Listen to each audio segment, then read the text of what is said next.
दोस्तों, यदि किसी व्यक्ति का बीपी नॉर्मल है फिर भी अगर किसी व्यक्ति को चक्कर आ रहे हैं तो इसके क्या कारण हो सकते हैं, ये जानना और समझना जरूरी है। क्योंकि अक्सर कई लोग का चक्कर का काफ़ी ज़्यादा प्रॉब्लम होता है। बीपी नॉर्मल होने के बावजूद भी कई लोग को चक्कर की प्रॉब्लम आती है। आज हम डिस्कस करने का प्रयास करेंगे कि इसके कारण क्या हो सकते हैं। ऑब्वियसली कारण डिस्कस करने का पर्पज़ ये है कि इन कारणों पर यदि हम वर्क करें तो चक्कर की प्रॉब्लम को हम कम कर सकते हैं। टॉपिक पर जाने से पहले जो लोग हमारे चैनल पर नए हैं उन्हें रिक्वेस्ट करूंगा कि चैनल को सब्सक्राइब करें, वीडियोस को फ्रेंड्स फैमिली के साथ शेयर करें, क्योंकि ये कंटेंट किसी की जिंदगी बचाने और बदलने के लिए उपयोगी हो सकता है। चलिए शुरू करते हैं हमारे साथ हेल्थ का सफर।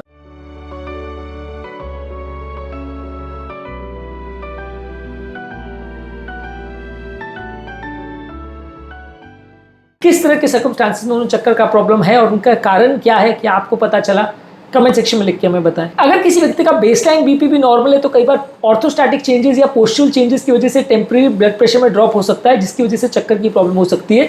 2018 में एक आर्टिकल में बताया गया था कि जिन लोग का रूटीन बीपी अगर नॉर्मल भी रहे तो वैसे लोग को भी जब आप बीपी को एम्बुलेशन में चेक करते हैं या पेशेंट को खड़ा करके चेक करते हैं तो उनका बीपी ड्रॉप हो सकता है। 20% लोगों में इसका चांसेस देखने को मिलता है।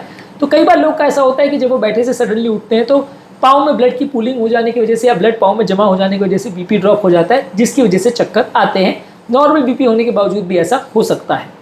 इसके अलावा अगर किसी व्यक्ति को कान के अंदर जो बैलेंस कंट्रोल करने वाला वेस्टिबुलर सिस्टम है, अगर उस पर कोई प्रॉब्लम हो जाए तो ब्लड प्रेशर नॉर्मल होने के बावजूद भी 30% पेशेंट्स को इसकी वजह से चक्कर आ सकते हैं। एक 2016 में एक आर्टिकल में बताया गया था कि जिनको डिजीनेस की प्रॉब्लम है उसमें ब्लड प्रेशर नॉर्मल होने के बावजूद भी 30% पेशेंट को वेस्टिबुलर प्रॉब्लम्स की वजह से चक्कर आ सकते हैं। अगर किसी व्यक्ति को थोड़ा बहुत भी अगर डिहाइड्रेशन है और अगर बॉडी में पानी की कमी है तो ब्रेन का परफ्यूजन कॉम्प्रोमाइज हो सकता है, जिसकी वजह से चक्कर की प्रॉब्लम हो सकती है।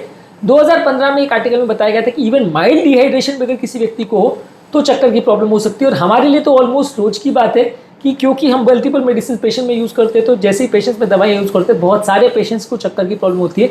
इनफैक्ट हार्ट की मेडिसिन में चक्कर का प्रॉब्लम सबसे कॉमन प्रॉब्लम्स में से एक माना जाता है। तो ये काफ़ी कॉमन है कि चक्कर का प्रॉब्लम हार्ट के पेशेंट्स में देखने को मिलता है दवाइयों की वजह से। इसके अलावा स्ट्रेस, एंग्जाइटी और सिंपैथेटिक एक्टिवेशन की वजह से भी कई बार चक्कर आ सकते हैं।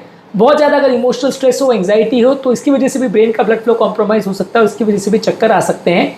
25% पेशेंट्स में एंग्जाइटी के भी चक्कर की प्रॉब्लम देखने को मिली थी, ऐसा भी एक आर्टिकल में पब्लिश हुआ था।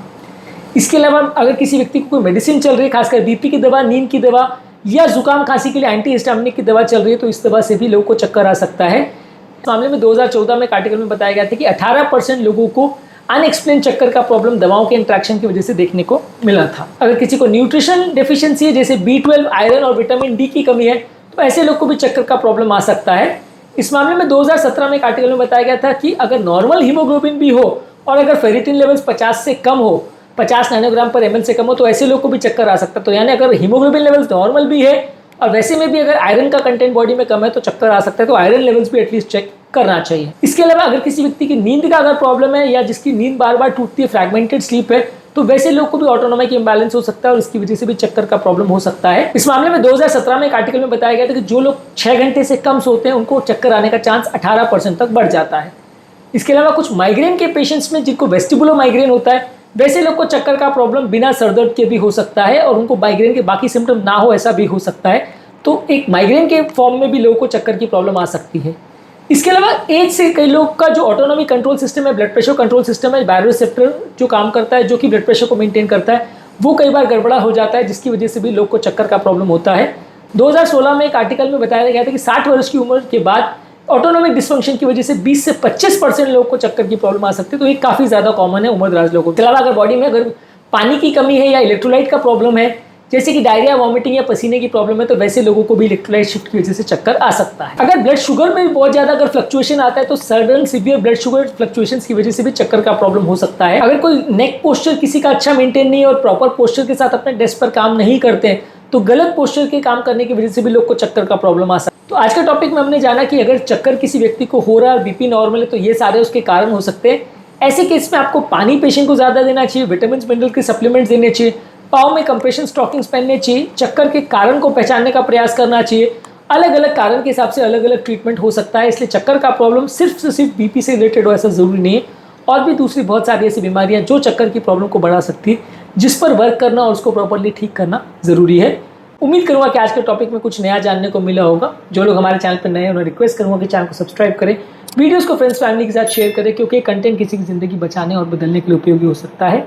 आपके कमेंट्स हमें जानने में मदद करते हैं कि आपको हमारा कंटेंट कैसा लग रहा है, प्लस हमारे लिए मोटिवेशन और इंस्पिरेशन का भी काम करते हैं। इसलिए वीडियोज़ को देखते रहिए, शेयर करते रहिए और हेल्थ के सफ़र में आगे बढ़ते रहिए।